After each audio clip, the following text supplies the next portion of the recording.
श्री स्वामी समर्थ. जय जय स्वामी समर्थ. स्वामी भक्तांनो, आजचा संदेश ऐकताना खरोखर तुम्हाला याची जाणीव होईल की होय, स्वामी माझ्या जवळपासच आहे. स्वामींची शक्ती सदैव माझ्या पाठीशी आहे हे तुम्हाला जाणवेल. या जगात कितीही नाती असली तरी जेव्हा मनाला शांतता हवी असते, मनाला पूर्ण विसावा हवा असतो, तेव्हा एकच नाव आपल्याला सुचतं, ते म्हणजे श्री स्वामी समर्थ. म्हणून स्वामी भक्तांनो, स्वामींवर पूर्ण विश्वास आणि श्रद्धा ठेवून आजचा संदेश शेवटपर्यंत ऐका. जर चॅनलवर नवीन असाल तर रोज स्वामी संदेश ऐकण्यासाठी चॅनलला नक्की सबस्क्राईब करा. स्वामींची भक्ती म्हणजे मोठे मोठे विधी किंवा मोठ्या मोठ्या पूजा नाही. स्वामींची भक्ती म्हणजे मनाने स्वामींसमोर शांत बसणं. काही मागायचं नसतं, फक्त स्वामींचं नाव श्वासासारखं आत बाहेर होत राहावं असं जेव्हा वाटतं, तेव्हा स्वामींची खरी भक्ती आपण करत असतो. श्री स्वामी समर्थ हा उच्चार जसा जसा मनात खोल जातो तसं तसं आतलं अस्थिरपण कमी होतं. विचारांची गर्दी हळूहळू शांत होते. जिथे काळजी होती तिथं आता विश्वास जागृत होतो. स्वामींची भक्ती म्हणजे संकट टळावं म्हणून केलेली प्रार्थना नाही, तर संकटातही मन स्थिर राहावं अशी केलेली विनंती आहे. कारण भक्ताला माहीत असतं, स्वामी जर आपल्या जवळ असतील ना तर मार्ग नक्कीच सापडेल. म्हणून स्वामी आपल्या जवळ आहेत याची जाणीव जर तुम्हाला हवी असेल तर आजचा हा संदेश लक्षपूर्वक ऐका. स्वामी समर्थ हे फक्त नाव नाही, स्वामी भक्तांसाठी आधार आहेत, धीर आहेत आणि भक्ताच्या मनात कायम जागे असलेली उपस्थिती आहे. त्यांना सांगण्यासाठी मोठे शब्द लागत नाही. एक साधा भाव स्वामींना पुरेसा असतो. जेव्हा मन पूर्ण थकतं, डोळ्यात पाणी येतं आणि शब्द सापडत नाही ना, तेव्हा स्वामींच्या चरणी बसल्यासारखं वाटतं आणि त्या शांततेतच सगळं सांगितलं जातं. भक्ती म्हणजे चमत्कारांची अपेक्षा नाही. भक्ती म्हणजे स्वामींवर पूर्ण विश्वास ठेवणं. जे घडतं ते स्वामींच्या कृपेनेच घडतं आणि जे थांबतं तेही स्वामींच्या इच्छेनेच थांबतं. अशी शांत स्वीकृती म्हणजे खरी स्वामींची भक्ती. स्वामींचं नाव घेताना मनात एक वेगळीच उब आशा निर्माण होते. जणू कुणीतरी डोक्यावर हात ठेवून सांगतं, घाबरू नकोस, मी तुझ्या पाठीशी आहे. भक्त आणि स्वामी यांचं नातं हे शब्दांपलीकडचं असतं. ते नातं कुठल्याही शब्दांनी समजत नाही, ते अनुभवाने समजतं. जितकं मन शुद्ध तितकी त्यांची जाणीव स्पष्ट असते. म्हणून मन शांत ठेवा, शुद्ध ठेवा आणि कमेंट्स बॉक्समध्ये टाईप करा, होय मी मन शांत ठेवणार. स्वामी समर्थांच्या भक्तीमध्ये एक साधेपणा आहे. मोठेपणा नाही, दिखावा नाही, फक्त निखळ प्रेम. जिथे अहंकार संपतो तिथे स्वामींची कृपा सुरू होते. रोजच्या आयुष्यात कितीही गोंधळ असला तरी मनात स्वामींचं स्थान स्थिर जर असेल तर दिवसाला अर्थ मिळतो. काम करताना, चालताना, एकटं बसताना त्यांचं नाव मनात चालू असावं. कधी कधी असं वाटतं की आपण काहीच केलं नाही तरी स्वामींनी खूप दिलं. श्वास दिला, कुटुंब दिलं, अन्न दिलं, श्रद्धा दिली आणि सगळ्यात मोठं म्हणजे स्वामींवर विश्वास ठेवण्याची शक्तीसुद्धा स्वामींनीच दिली. स्वामींच्या भक्तीत एक गोड समर्पण असतं. जे आहे ते तुमचं आहे, जे होईल ते तुमच्यामुळेच होईल ही भावना मनात स्थिर झाली की भीती राहतच नाही. भक्ती म्हणजे स्वामींकडे फक्त हात जोडणं नाही, तर भक्ती म्हणजे मन जोडणं आहे. आणि एकदा मन जोडलं की अंतर राहत नाही. स्वामी समर्थ महाराज आपल्यापासून दूर कुठेही नाहीत. स्वामी समर्थ महाराज भक्तांच्या श्वासात आहेत. स्वामी समर्थ महाराज हे भक्तांच्या विश्वासात आहेत. स्वामी समर्थ महाराज हे भक्तांच्या शांत अश्रूंमध्ये सुद्धा आहेत. आणि जिथे फक्त निखळ भाव आहे तिथे स्वामी स्वतः उपस्थित असतात. तुम्हाला हा संदेश ऐकताना जाणवेल की स्वामी समर्थांची उपस्थिती ही फक्त आपल्या आजूबाजूलाच आपल्याला जाणवेल, आपल्या मनातही जाणवेल आपल्या श्वासातही जाणवेल. स्वामी भक्तांनो, म्हणूनच लगेच टाईप करा, होय स्वामी माझ्या जवळपास आहेत.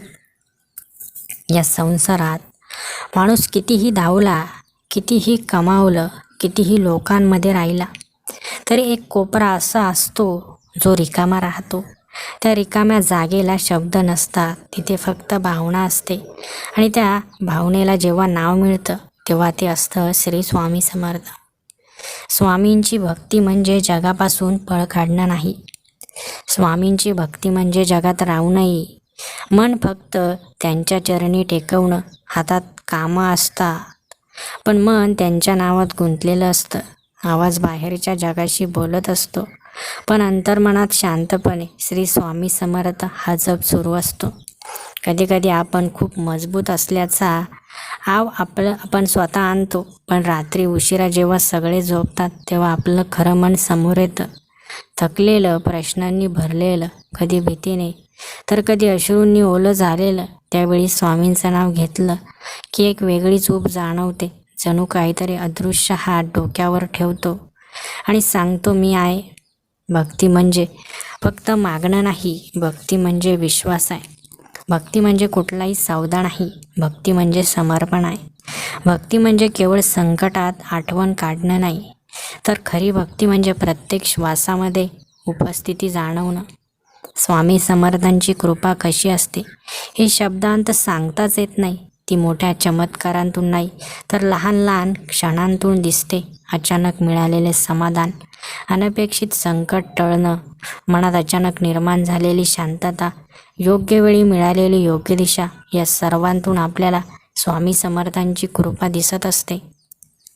कधीकधी आपण खूप काही मागत असतो, यश, पैसा, मान, सन्मान, पण स्वामी भक्ताला हळूहळू शिकवतात की सर्वात मोठं देणं म्हणजे स्थिर मन. कारण मन स्थिर असेल तर परिस्थिती कितीही बदलली तरी भक्त मात्र बदलत नाही, तो स्थिर राहतो.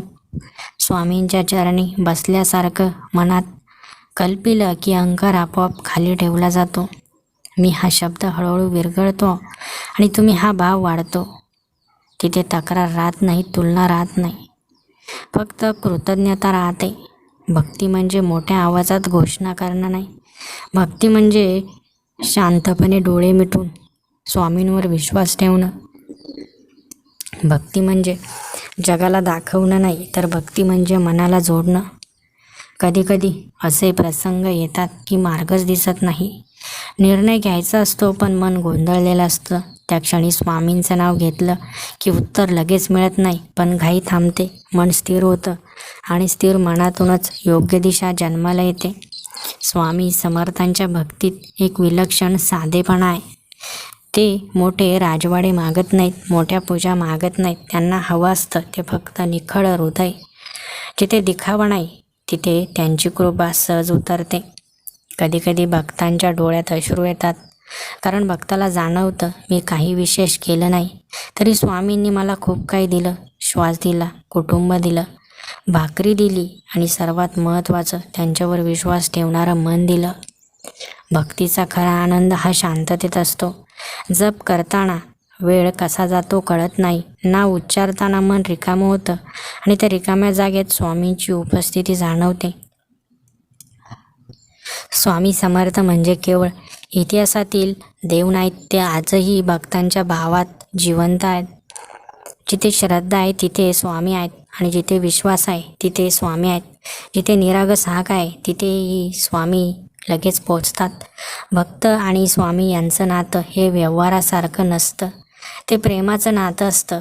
भक्त चुकतो, पडतो, रडतो, कधी दुर्लक्षितही करतो, पण स्वामी कधीही भक्ताला सोडत नाहीत.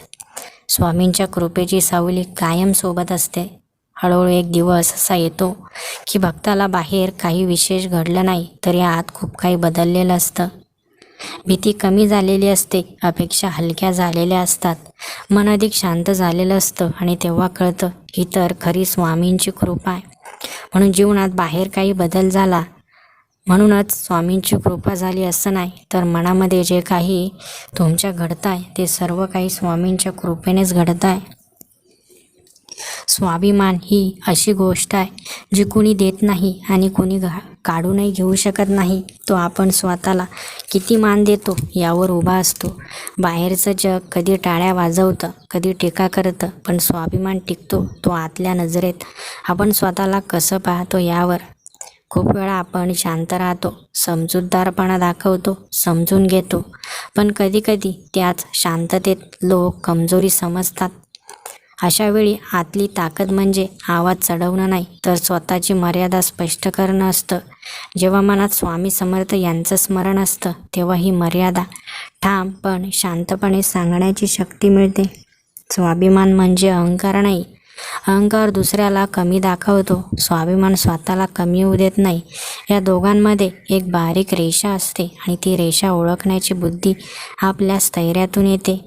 कधी आपल्याला नातं टिकवण्यासाठी, नोकरी टिकवण्यासाठी, समाजात जागा टिकवण्यासाठी स्वतःला खूप वाकवावं लागतं. पण एक टप्पा असा येतो जिथे मन सांगतं इतकं वाकणं योग्य नाही. त्या आवाजाकडे दुर्लक्ष केलं तर आत्मसन्मान हळूहळू कमी होतो आणि त्या आवाजाला ऐकून निर्णय घेतला तर आतली ताकद वाढते. खूप लोक बाहेरून खूप मजबूत दिसतात पण आतून अस्थिर असतात. खरी ताकद शांत असते, ती गोंगाट करत नाही, पण योग्य वेळी योग्य निर्णय घेते. ती लोकांना खुश करण्यासाठी स्वतःला हरवत नाही. म्हणून आपल्या मनामध्ये असलेला आत्मविश्वास आणि स्वाभिमान हा खूप महत्त्वाचा आहे. ज्याच्या मनामध्ये आत्मविश्वास आहे, स्वाभिमान आहे, तो या जगामध्ये टिकतो.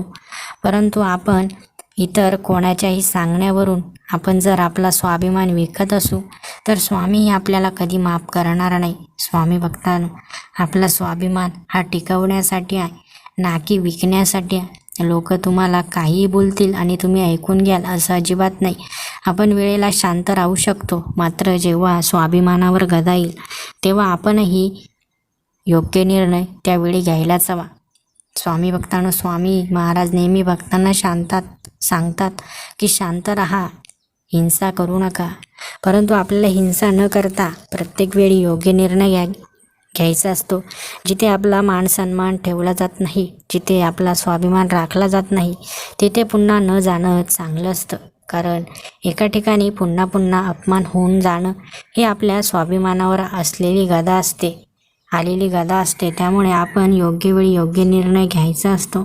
स्वामी भक्तांनो, जीवनामध्ये वेळोवेळी आपल्या काही ना काही गोष्टी घडतील, मात्र प्रत्येक गोष्ट ज्या वेळेस आपल्या स्वाभिमानावर येईल त्यावेळेस त्या गोष्टींना आपण सहन करायचं नसतं. स्वामी भक्तांनो, जीवनामध्ये अनेक अशा व्यक्ती येतील ज्या आपल्यावर खूप प्रेम करतील. काही व्यक्ती आपल्याला त्रास देतील, काही व्यक्ती आपल्याला लांब लोटतील, मात्र ज्याने आपल्याला स्वीकारलं, ज्याने आहे तसं आपल्यावर प्रेम केलं, त्या व्यक्तीला तुम्ही कधी सोडू नका. ती व्यक्ती तुमच्या जीवनामध्ये तुमची कायम साथ देणारी असते. स्वामी भक्तांनो, अनेक वेळा आपण जेव्हा प्रयत्न करत असतो तेव्हा कोणी आपल्यावर विश्वास ठेवत नाही. आपल्याला मागे खेचण्यातच सर्वजण अडकलेले असतात. आपण काही करणार नाही असं लोकांना वाटत असतं, परंतु जेव्हा आपण काहीतरी करून दाखवतो तेव्हा लोकांचे डोळे उघडतात आणि मग लोक आपल्याला जवळ करायला बघतात. परंतु जेव्हा आपण प्रयत्न करत होतो, जेव्हा आपल्याकडे काही नव्हतं, तेव्हा याच लोकांनी आपल्याला लांब केलं होतं. स्वामी भक्तांनो, स्वामी महाराज प्रत्येकाचे दिवस बदलत असतात, प्रत्येकाचे दिवस येतात, मात्र आपण आपले पाय हे जमिनीवरच ठेवायचे असतात. दुःख आलं तर खचू नका आणि सुख आलं तर अजिबातही गर्व करू नका. स्वामी भक्तांनो, जीवन हे आपल्याला वेळोवेळी मार्गदर्शन करत असतं. स्वामी महाराज जीवनामध्ये कधी कोणत्या टप्प्यावर काय करायचं हे वेळोवेळी तुम्हाला सांगत असतात आणि सर्व काही आपल्याला मिळवायचं आहे, मात्र कधीही प्रामाणिकपणा सोडायचा नाही. कारण ज्याने प्रामाणिकपणा सोडला तो या आयुष्यामध्ये टिकू शकला नाही. जीवनामध्ये घाबरतो तोच जो चुकीचा वागला आहे. जीवनामध्ये घाबरतो तोच ज्याने वाईट केला आहे. जीवनामध्ये घाबरतो तोच ज्याने काहीतरी चोरी केली आहे. मात्र आपण तर प्रामाणिक आहोत, संयमी आहोत, आपण स्वामींचे भक्त आहोत. आपण ना काही चोरी केली आहे, ना काही वाईट वागलो आहे, ना कोणाचं काही वाईट केलं आहे. म्हणून आपल्याला घाबरायची गरज नाही. कारण जो चांगला वागतो तो या जीवनामध्ये कधी कोणाला घाबरत नाही. स्वामी भक्तांनो, आयुष्याच्या प्रत्येक वळणावर प्रत्येक वेळी स्वामींचं मार्गदर्शन आपल्या जीवनामध्ये येईलच.